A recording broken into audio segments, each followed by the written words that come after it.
of the religious that people espouse.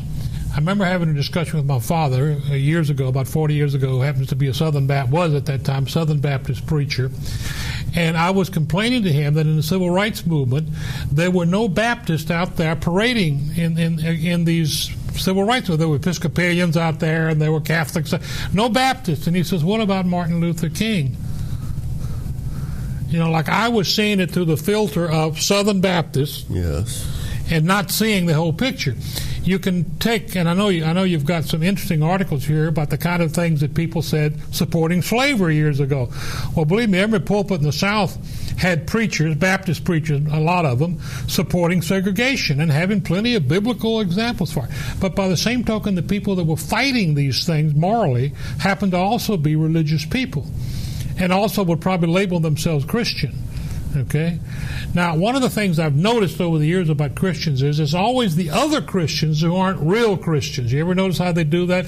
We're the real Christians, they're not. So you can use sort of the generic label of Christian. Anybody, I don't know how you define it yourself, anybody who happens to call himself Christian will just say, well, all the evils of the world were committed by Christians in that case because they had some religious foundation to it or not. Okay? And I think we're talking about human nature rather than Christianity versus non-Christianity. When you're talking about the evils of the world and who may have perpetrated them, I don't know of any wars that were started by atheists. Do you? Genghis Khan? Well, I really don't know about Genghis Khan. Tammy the Lane? Generally, wars have been pretty much related the to Soviet Union. They were atheists. They're proud to be atheists. Were they not? Atheism was not the reason that they did things. Communism was a belief system. Atheism is a lack of belief in the gods. But I was saying earlier, Christianity as a movement defined atheism as not being a Christian, basically, because if you believed in the divinity of Jesus, you would be a Christian.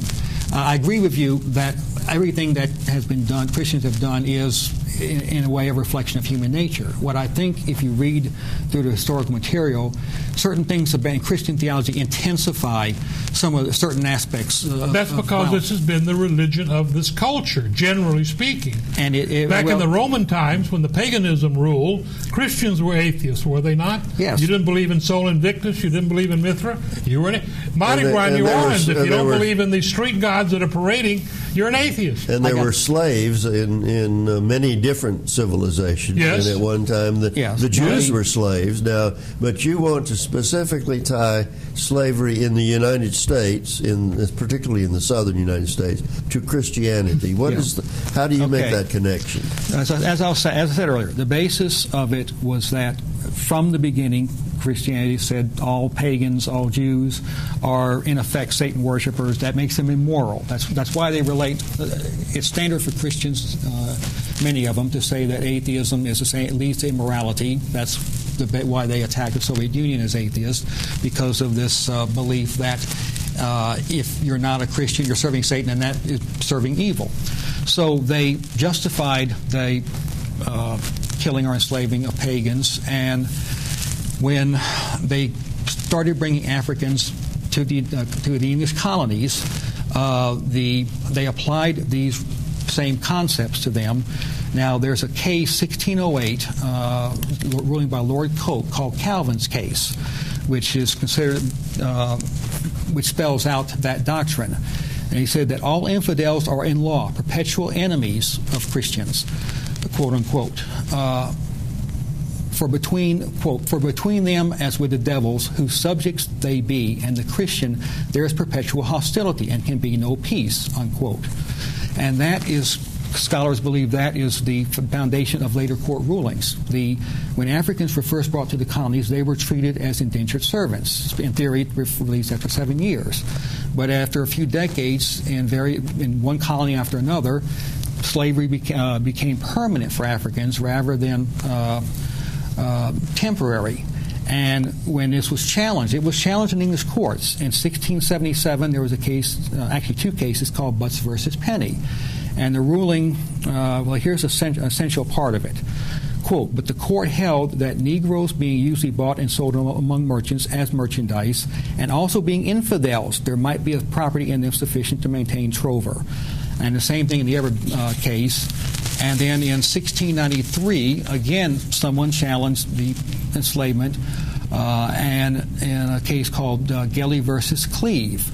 Well, this is a modern scholar's commentary. Infidelity appears to have been the sole basis for the decision that, quote, trover will lie for a Negro boy, for they are heathens, and therefore a man may have property in them, unquote.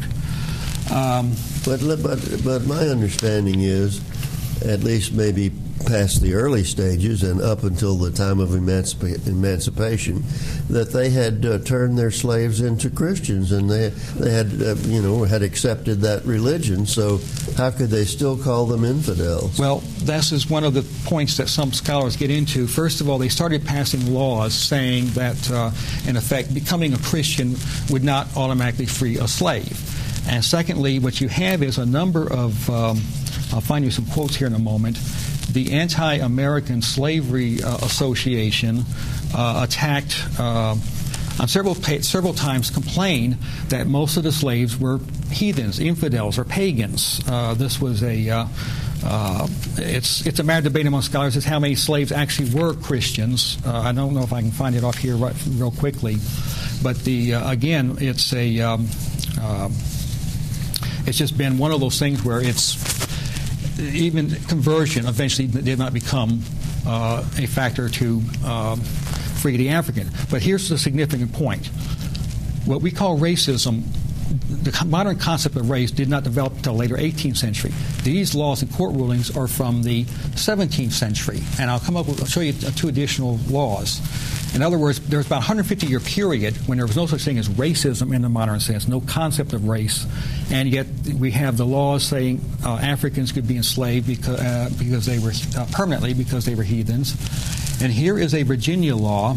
Well, one of them says that in 1667, baptism does not bring freedom, but this is a rule that if any Christian shall commit fornication with a Negro man or woman, he or she so offending shall pay double the fines imposed by the former act. Now, this is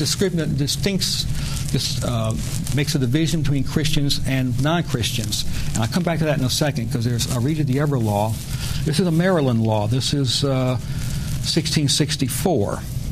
And for as much as divers freeborn English women, forgetful of their free condition and to the disgrace of our nation, do intermarry with Negro slaves.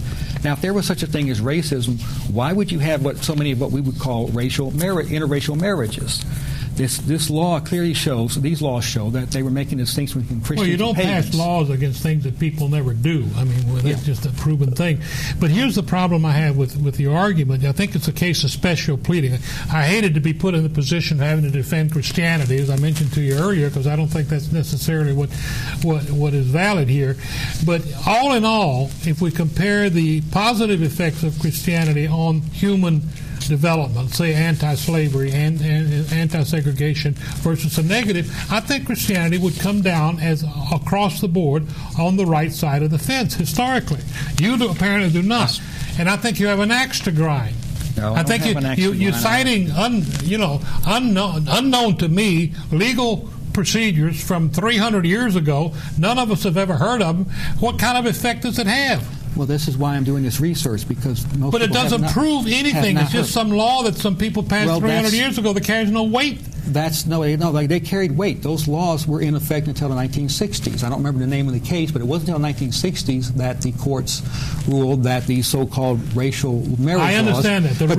But the original laws had nothing to do with race. That may be so, but the reason we had segregation and racism and slavery in the South, say, or in America, is not because of Christianity. Yes, it is. I don't believe that. I just don't see any evidence for that in what you're saying. You can believe whatever you want to. Well, again, historical evidence. Let me go back a little further. It was, from the beginning, Christianity, a strong bias against any marriage between Christians and non-Christians. So between Jews and non-Jews, that's common to every religious group. To some extent, it comes out of the Jewish scriptures, but you can also find it in things in Paul.